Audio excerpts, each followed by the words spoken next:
University Librarian for Collections, Services, and Analysis here at Arizona State University Library. And on behalf of our senior leadership, welcome. We're glad you're here. Thank you for coming. I have the honor of saying a couple of statements to open this symposium, and we will get started. The ASU Library acknowledges the 23 Native nations that have inhabited this land for centuries. Arizona State University's 4 campuses are located in the Salt River Valley on ancestral territories of indigenous peoples, including the Acoma O'odham and Peepash Indian communities, whose care and keeping of these lands allow us to be here today. ASU Library acknowledges the sovereignty of these nations and seeks to foster an environment of success and possibility for Native American students and patrons. We are advocates for the incorporation of indigenous knowledge systems and research methodologies within contemporary library practice. ASU Library welcomes members of the Acoma O'odham and Peepash and all Native nations to the library. Next. We stand with the Black community of ASU and Arizona, and we will continue to support individuals as they speak their truth and document their stories of resiliency and acts of racism against marginalized communities across the state. We see you, we hear you, and you matter. So it is my honor to next introduce Nancy Godoy, who is the director of the Community Driven Archives Initiative here at ASU Library. Please welcome Nancy. Good morning, everyone. Can you hear me? Okay, perfect. So my name is Nancy Godoy, and I'm the director of the Community Driven Archives Initiatives. Black Collection falls under CDA, and we're really excited to have you here today. I feel like it's going to be a really powerful day of amazing presentations. Before Jessica and I start our presentation, I just want to thank our sponsor, SRP, Salt River Project, for their support and allowing us to make this event happen. I also want to thank everyone who helped plan this event. There's a long list of amazing people who contributed. And I also want to thank our speakers, scholars who are really doing great work when it comes to Black history and memory work, and also our community memory keepers. That's probably going to be an amazing panel to see what local community is doing outside of academia to uplift the voices of the Black community. All right, let me go to the next slide. Okay, so I'm going to go first, give you an intro to CDA, and then I'm going to hand it over to Jessica, and she can talk about our new Black collections. So I've worked at ASU for 11 years as an archivist, and now as a director. I was promoted this past March, or March of 2022, so a year ago. This event represents an institutional shift to really center the voices, knowledge, and labor of historically marginalized communities. I want to thank Lori, who was just speaking, and library leadership for their support. Not a lot of academic institutions are doing what we're doing today. And they should be. So we're hoping that we can show people how to do this work in an ethical and respectful way that really uplifts Black community. So moving beyond EDI, equity, diversity, and inclusion, we seek to dismantle power structures that lead to erasure and trauma for Black, Indigenous people of color, BIPOC, and queer communities. We are developing and implementing innovative solutions that address inequities in archives. And so I'm going to share a little bit more on what we're doing. So why are we doing this work? We always go back to this data that was released 11 years ago when I started working here at ASU. It shows that communities, Black, Indigenous, BIPOC communities, and the queer community have been almost erased from local Arizona history. So there's a lot of work that we have to do in order to make amends and make the historical record correct. So in 2017, I received an Andrew W. Mellon Foundation grant to establish CDA. It was a dream I actually had as a grad student, so dreams can come true with hard work. In 2021, when our grant ended, we received funding from the ASU LIFT initiative to continue this work. And Jessica will share more about this in a few minutes. And a year ago, like I mentioned, we formally became a department. So we're here to stay. CDA is here to stay and to support local community. Okay. So within our department, we have 4 unique archival repositories and areas of focus in our department. There's Black Collections, which is managed by Jessica, assistant archivist. And so it's a new collection that focuses on the community. Jess has been doing a lot of outreach, and she's going to talk a little bit more about that. I oversee the Chicano Research Collection, which is the largest Latino Latinx archive in Arizona. It was established in 1970 by my predecessor, Dr. Christine Marin. She was an ASU student in 1970 and saw a need to preserve local history. And so she took it upon herself to collect for 40 years. And thanks to her, we have the largest archive in the state of primary resources that tell the community's history. We also have University Archives, which is managed by Shannon Walker, assistant archivist. This collection documents ASU history from 1885 to present day. It includes ASU publications, administrative records, photographs, media, oral histories, a lot of really important resources.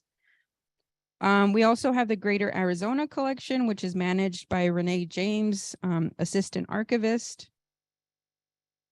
And this includes organizational business records, a lot of congressional and political papers, and also the BJ Budd Memorial Archives, which is the largest LGBTQ archive in Arizona.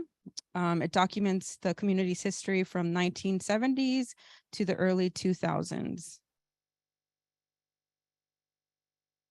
So there's a lot of work, like I mentioned, that we have to do.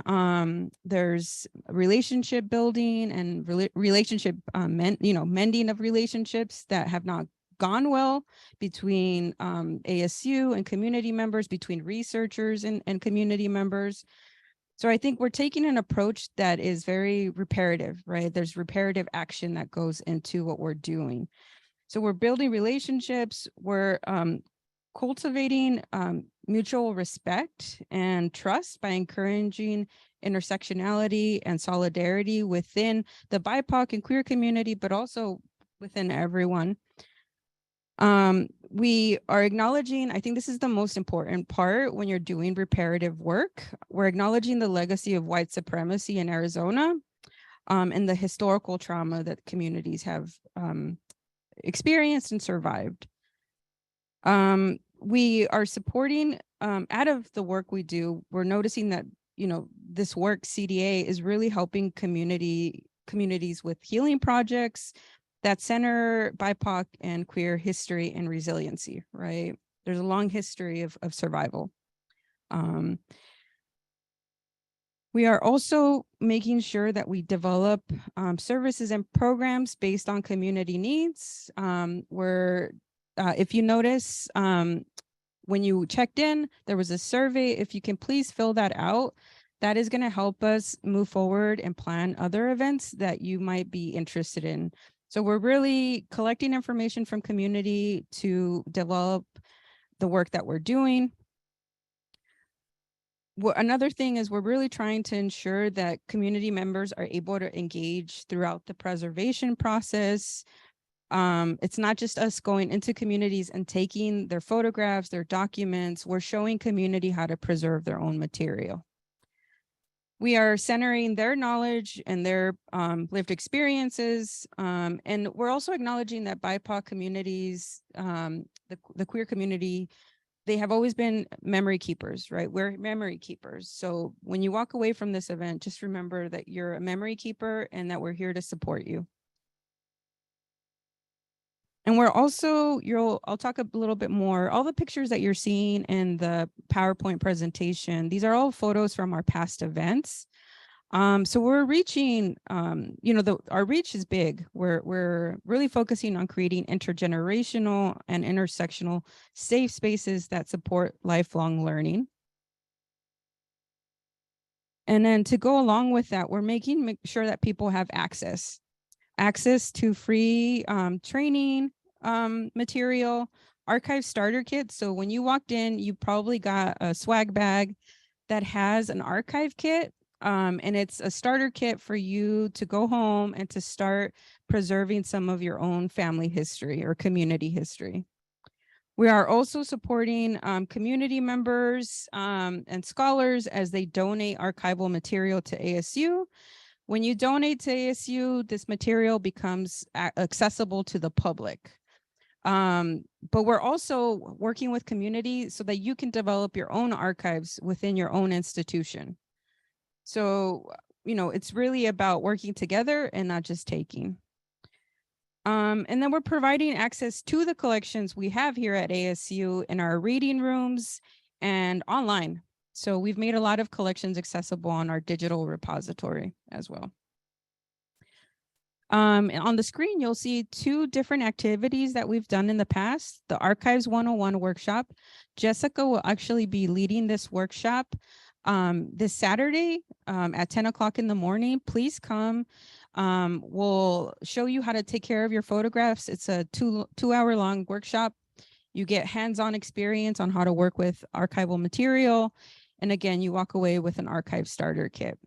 And then we also have done scanning and oral history days where we show community how to scan their photographs, their documents.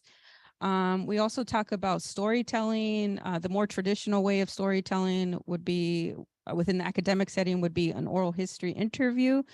But we also just, make sure that people feel comfortable using technology, right? Especially our elders who have so much knowledge, but sometimes they're a little bit nervous about using technology.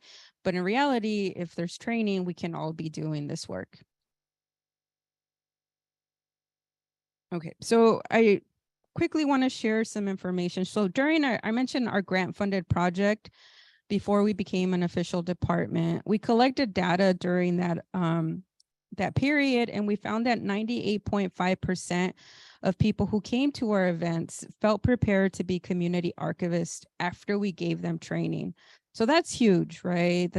We're really trying to empower local community and let them take lead in this important work. Community archivists are challenging the way historical records are created as they redefine what an archive is, what should be included in their archive, and who should have access. Okay, I'm going to quickly go through some slides. So we've been planning a lot for the next 5 years, and one of the things that we really want to focus on is improving the educational pathway to the profession, to archives, to storytelling. And so this past semester in the fall, one of our archivists, Jasmine Torres, actually helped us launch our CDA Escuelita, Little School. So BIPOC students make up the majority of K through 12 schools in Arizona at the moment. In some schools in Phoenix area, they make up 80 to 90% of the population. And our schools are underfunded, and there's a lot of support that we need to give to schools. And so we launched this program to introduce kids to the concept of preserving history, their history, and that they matter. And so we're also, this upcoming year, we're going to be focusing on just building more relationships with communities. That picture is a picture of Jasmine and our grad student, Yesenia, working with classes. So we really believe in investing in our kids and in the future.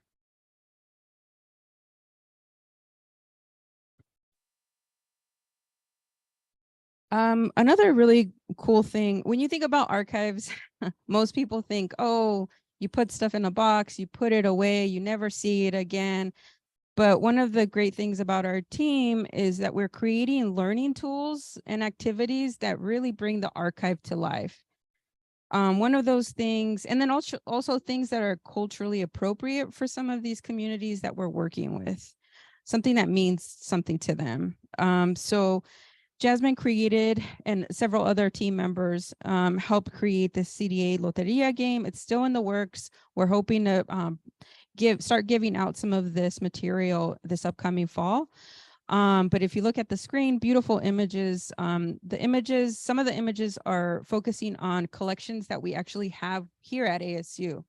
So it's a way to show community that we have these really important resources, political papers of family history, seeing the intersectionality of some of these communities that we're working with too. Trans Queer Pueblo is a queer Latinx organization that we often work with. And then also just being fun and showing people what an archive box is, right? And how they can start using these resources. We're also, so Jasmine also worked with a grad student named Adriana to create, she was a journalism student, and she helped us create this Archive Glow podcast. So we've released several episodes the last few months. And so if you want to check it out, it's on Spotify and a few other platforms. But it's a way to talk about local history and uncover those stories in a way that community would want to listen, right? Not everyone wants to listen to panel presentations, right? Sometimes you just want to turn on a podcast and listen at home or in your car. So it's a very approachable way of sharing archives. And Archives Glow is actually a term we use within our team and within the community to just identify that feeling that we feel when we connect with each other and with history. I also wanted to mention that we received another huge grant recently to encourage BIPOC students at community college level to go into our profession. So you need a master's degree to become an archivist, a professional archivist. And our field is currently 86% white. And so historically, white people have preserved archives, right? And are still doing that. So we really need more BIPOC community, diverse voices within our profession. And so we received this grant to basically create a fellowship program, give students $10,000 to go to a 4-year institution after they're done with a community college. So it really is creating that pathway and supporting students with funds.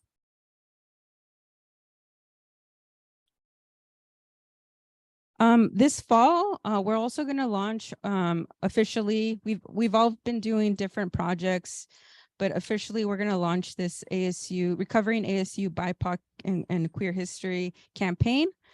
And so we really want to make sure that we're documenting the voices within ASU as well as the voices of community outside of ASU. There's also going to be a panel later today that's going to highlight some ASU Black alumni. So please make sure that you stay, or if not, you can log into Zoom later and check that out. And I just wanted to show that BIPOC students currently, as of 2021, represent 40% of enrolled undergrad students here at ASU, 21% of graduate students at ASU. So we really need to support our students here at ASU with new services and programs. All right, I've talked way too much. I'm going to hand this over to Jessica. It's been an honor to work with Jessica. We worked together since you were a student, and then we worked together in the grant-funded project, and now Jessica transitioned into this new role as archivist of Black collections. And it's been an honor, and I can't think of anyone else who cares as much about the work that we're doing right now like Jessica is. Big heart, big smile. I'm going to hand it over. Thank you, Nancy. Can y'all hear me? I know this mics are weird. Okay. Hi all. As Nancy said, my name is Jessica or Jess. I'll respond to either one. Salow, Assistant Archivist, Black Collections here at ASU Library. I have a lot to say, but I want to make sure that I take the time to thank all of you, honestly, for being here and for supporting this collection. When we started this, I really wanted to make sure that I was doing the work to include community, to include everyone in this process. And if you hear me kind of like my voice gets a little, because I get really emotional about this, right? Because this is work that is really personal to me. It's work that's needed. It's work that is entirely something that we should have been doing a really, really long time ago as ASU. And I'm happy to be able to start this, to really make an impact, not just here at ASU, but within the community. So first of all, I just wanted to thank you all, seriously, for being a part of this and for taking the time to support this collection and the work that we're doing, because it is so, so important to make sure that we are a part of the archival record here in Arizona specifically, but across the country, wherever you're from. I am not originally from Arizona, but I feel like I am now because of the work that I'm doing here. So I just want to say thank you, seriously, all of you, for being here. Give me one moment, please. Okay, thank you. So as Nancy said, Black Collections was started in 2021 with the assistance of the Listen, Invest, Facilitate, Teach initiative that Dr. Michael Crow put together after the events of 2020. We all hopefully know what happened in 2020. There's continuing to be things that are still going on now that, you know, were happening in 2020. So the murder of George Floyd, the Black Lives Matter movement, all of the other things that really kicked off a lot of this national consciousness where Black and African American people are concerned. Not that, you know, we haven't been talking about this, right? We've been doing this work literally forever. And so when that initiative was called out for Dr. Crow, by Dr. Crow, I should say, we really were hoping and wanting to make sure that we were continuing to do this work, because we didn't know whether or not we would be able to, because as Nancy said, this was a grant funded initiative and we only had the grant for 3 years. And our time was going to be up in 2021 now.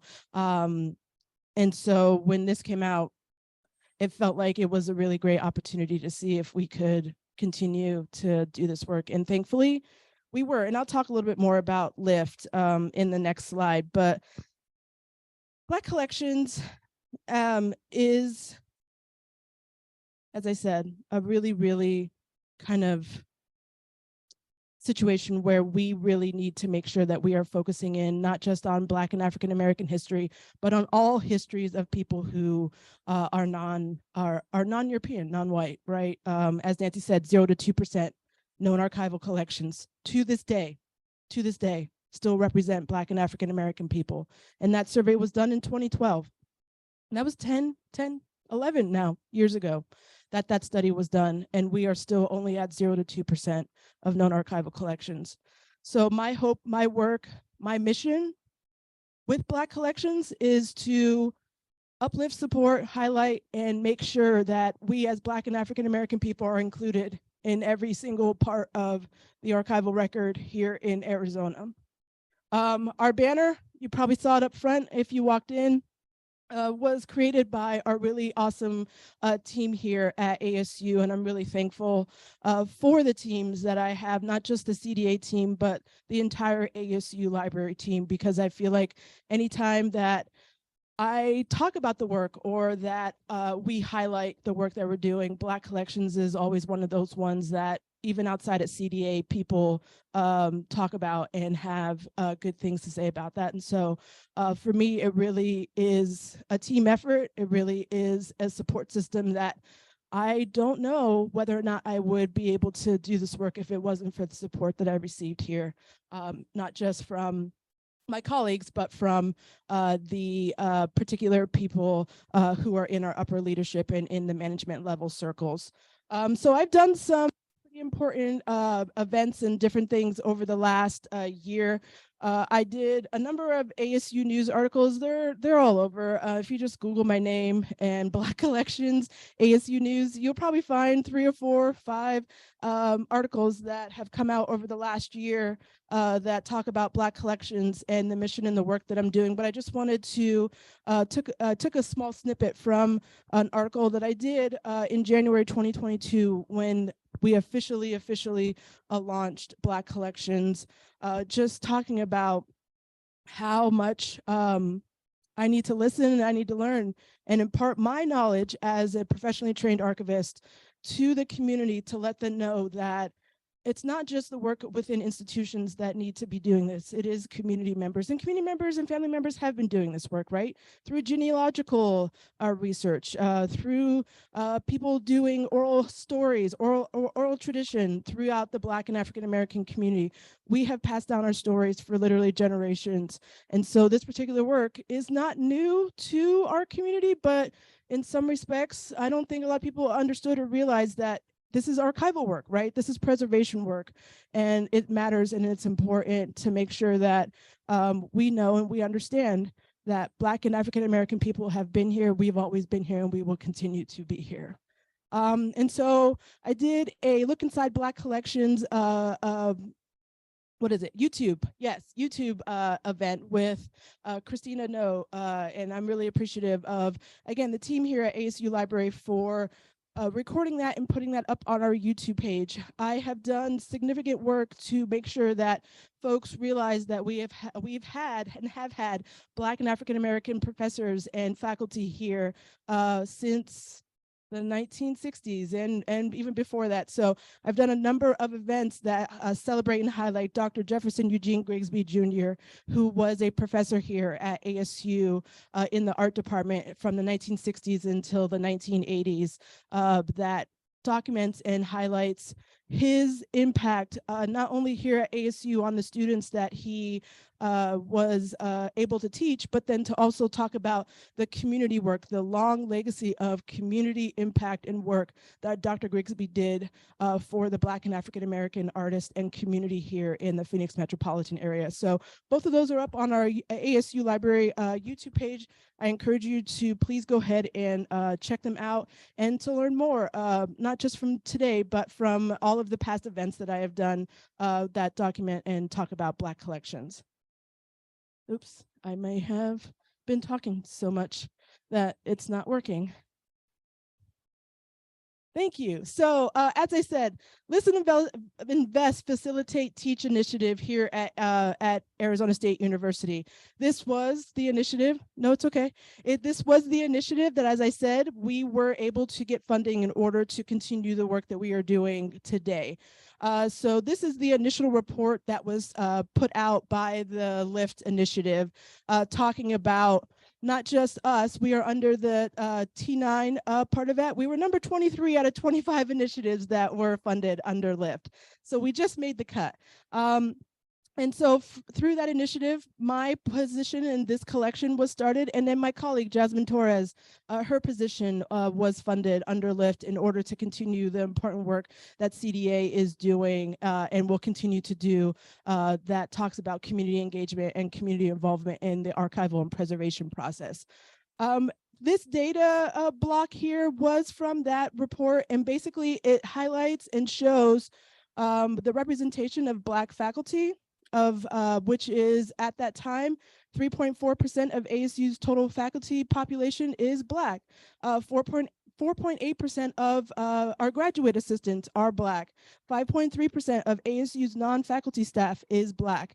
And then when we're talking about African American and Black students, they compose of 9% of the ASU student total population, which is represented in double digits percentages by 3 groups. So if you look at the group, white students, are pretty significant. Hispanic and Latina, 23%, and Asian, 13%. And I know that we just recently became a Hispanic serving institution here at ASU. And so these numbers may have gone up, but this was in the initial report. And so again, this is the reason why we need to make sure that the Black and African American history of ASU is known, because we have such a low representation of students, faculty, staff, and others within this institution, that a lot of our history is either buried or unknown outside of student circles or people who work here. I am an alumna of ASU. I graduated from this institution in 2011 with a history and political science bachelor's degree. When I came to ASU, there wasn't a lot of Black and African American students. I don't think I ran across one Black faculty in the entire time that I was a student here at ASU. And so it is absolutely critical and important that as we continue to keep doing this work, as we continue to be a part of the community that is called ASU, that we make sure that all people are represented, and that we have the ability to feel like we are a part of ASU and the history that continues to be created here. So LIFT was really an important part and continues to be an important part of the work that this institution and that ASU Library and Black Collections is doing and highlighting, in order to make sure, again, that we know and that we understand the representation and how that works against us in some respects. So I want to talk about this event that we did with the Sigma Beta Club. I don't see Quincy in the audience, but Quincy Stewart is the person who invited us to this event. This was prior to COVID, which feels like literally a lifetime ago, honestly. But this event was one of the events that really highlighted for me not just the importance of making sure that we as Black and African American people are represented within the archival record, but again, that connection to the communities outside of ASU and why it matters for us to show up in these places as representatives of ASU, and to listen, right? And to not be in a situation where we continue to do harm to communities who are outside of our campuses. So this was Sigma Beta Club, which is the auxiliary group of the Phi Beta Sigma fraternity here, which is a nationwide fraternity. It's a Black fraternity that Quincy Stewart was the advisor for. Quincy asked us to come and speak to the students that were in that, and we did the Archives 101 workshop and the Scanning and Oral History workshop with these kids. And these are some of the pictures that we took that day. Group photo that we all took of us. And then we also, brought in our equipment. As Nancy said, anytime we do these particular events, we bring our own equipment so that folks, have the opportunity to see the equipment that potentially is needed in order to do this, but at the same time, also to let folks know that it's easy. I won't say it's easy, but it's really important to make sure that you are being a part of that record or a part of the story, in order to make sure that your community, your memories are shared long past when we all go away from this earth, right? So I don't know the orientation here, but Quincy and his son is in one of these pictures here at the bottom.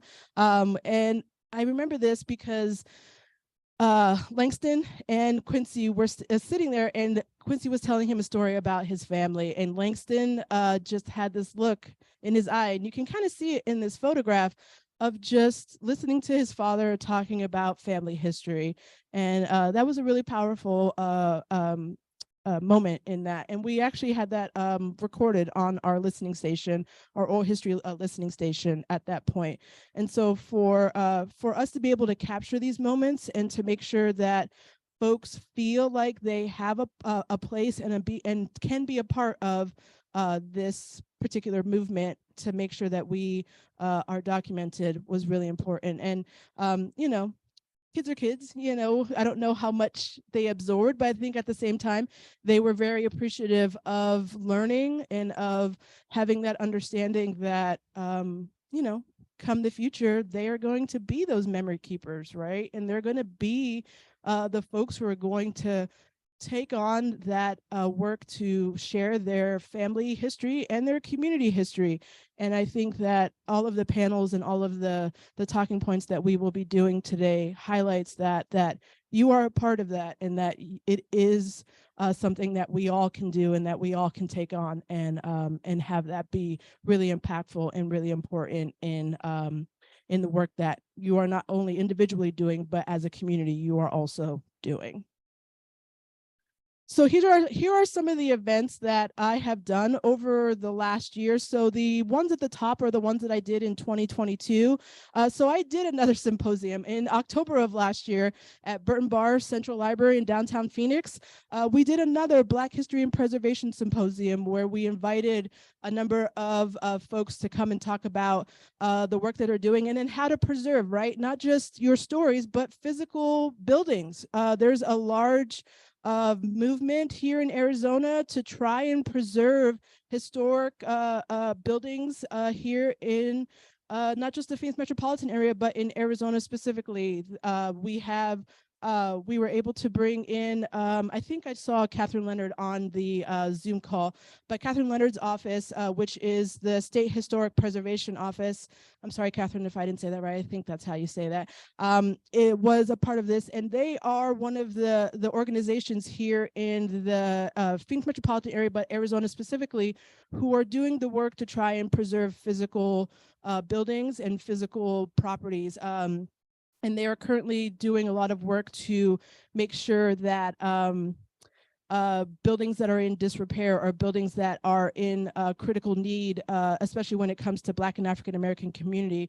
I don't know if most folks know about Camp Naco down south, but the State Historic Preservation Office just recently put out that building is under the National Register of Historic Places now.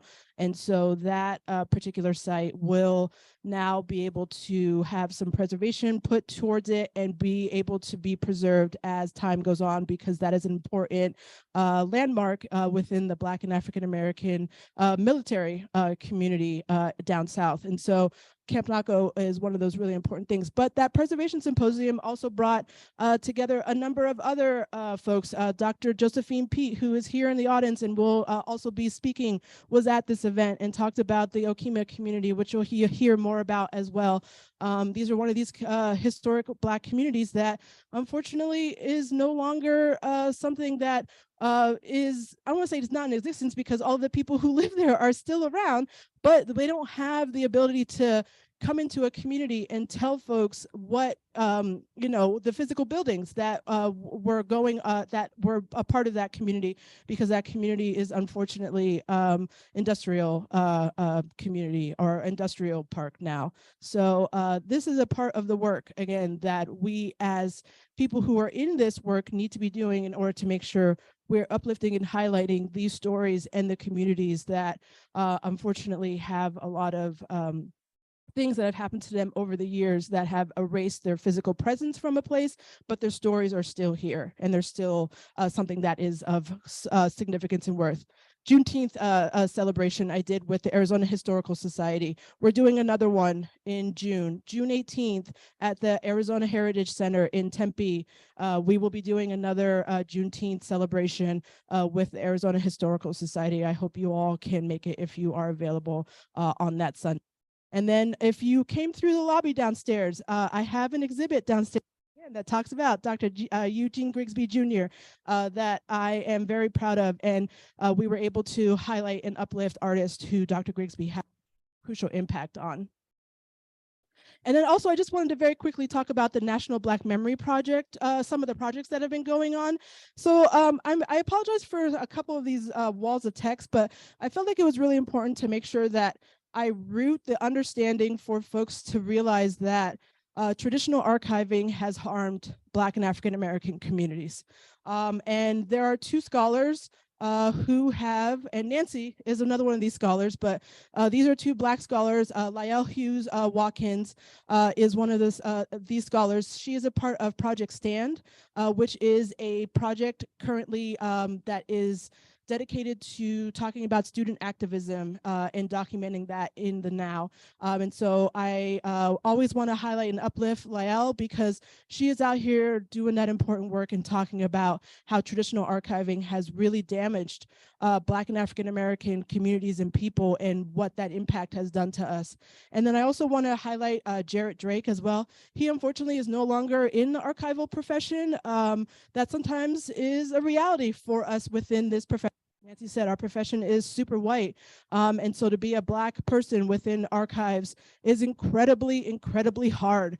And Jarrett Drake is one of those people that was working at Princeton, was working at some of these very elite institutions, and he absolutely realized and understood the liberatory understanding of how archives, when you involve community, how that can impact community, but then within institutions, what that does to a person when you don't have that critical support like I do here at ASU in order to make sure that you are being uplifted and highlighted and care of, right? And that is the most important part because of the work that we do. It's so emotional. It is so draining at a lot of points that we really need to make sure we're doing that self-care work in order to uplift and highlight people who are non-white within our community. So I also wanted to shout out the Archives for Black Lives in Philadelphia.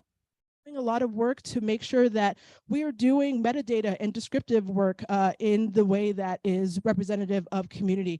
It's anti-racist description resources. So if you Google them, you will find this guide, and I found it very helpful and something that I think a lot of people moving forward should take the time to understand and realize that metadata and the way that archives are described is really sometimes can be super racist. And so we as an institution need to make sure that we are doing that work to not re-traumatize folks and to understand that words matter, and that the way you describe community and the way that you describe people within your archives and within the work that you do matters. So take that time to be understanding of the ways in which you describe community and the people. And then lastly, I just wanted to highlight this project that Jules Burgess is doing that is trying to find sustainable funding for community-driven archives. As I said, without LIFT, we wouldn't be here. And Jules put out this really interesting guide. This was from 2019. And so he may have put out another one recently. I'd have to double check that. He is another one of these people out here doing really important work that Mellon Foundation also founded in order to make sure that we find sustainable funding or funding resources to do community-driven archival work as Black and African American people. I'm done. Do we have questions? Yes.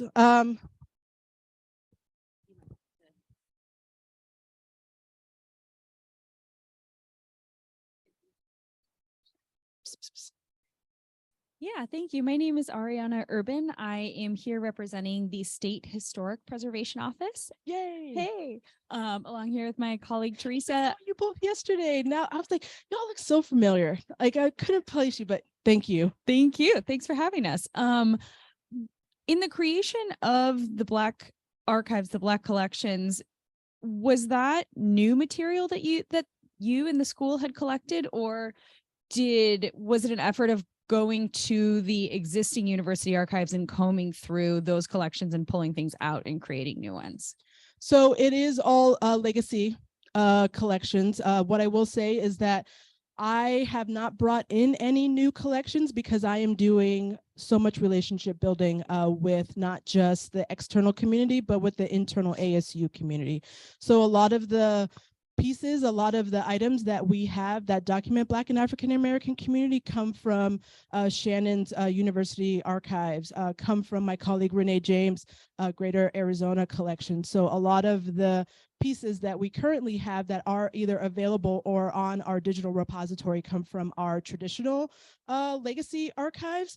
I'm hoping in the next year that to bring in some really awesome collections, but at this point, it's been only legacy collections that we have been able to, and I have been able to look through in order to see what is represented within ASU archives. And I will be honest with you all, it's not a lot.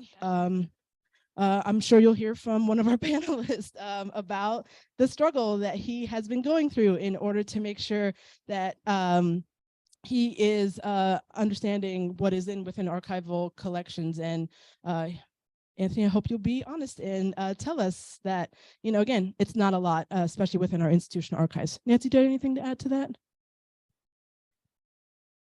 Just to add to that, I think there's a lot of there might be material about the Black community or BIPOC community within the Greater Arizona University archives, but there's a lot of digging that we have to do.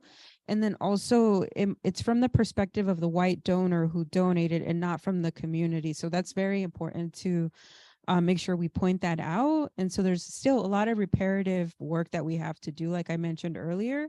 And we're hoping that we can come up with a system or a program where students can help with that, right? Because they're interested to learn about local history. So thank you. Thank you for the question. And thank you for being here today. We really appreciate you. Oh, Bruce Nelson, I had a question. So we've got the Black Latino. What about Asian Pacific Islander? Are we working in that direction? Because Arizona has a great history. We had one of those, I hate to call it a prison for the Japanese. I mean, Yeah. we had that, and that's still around, and Mesa was a big part of that. Right. I think it'd be great to kind of include that in your study. I'm gonna let Nancy answer this. There's so much we have to do. It's in the works. We've had Renee, who is in charge of the Greater Arizona collection, has worked with faculty on a few different collections, as well as Shannon with Dr. Karen Leong to specifically work with the Japanese community. So there's things in the work, but I think right now we're really trying to focus on supporting Jessica and Black collections and making sure that's solid. So that we can really support local community. So it's part of our strategic plan to really invest in these other communities. And then also, create that space where we can learn from each other. Right? Like the history's there. We just need to make sure we preserve it. One more question, and then we need to set up for the next panel.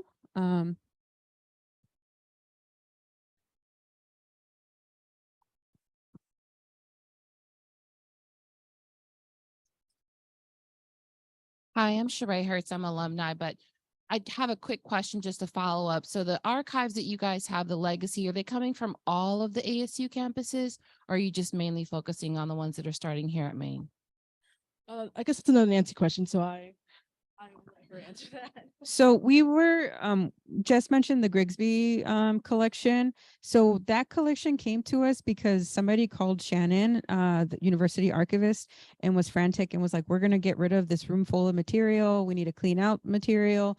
Luckily, because of that, we knew that we had a collection. And so Shannon went and picked it up.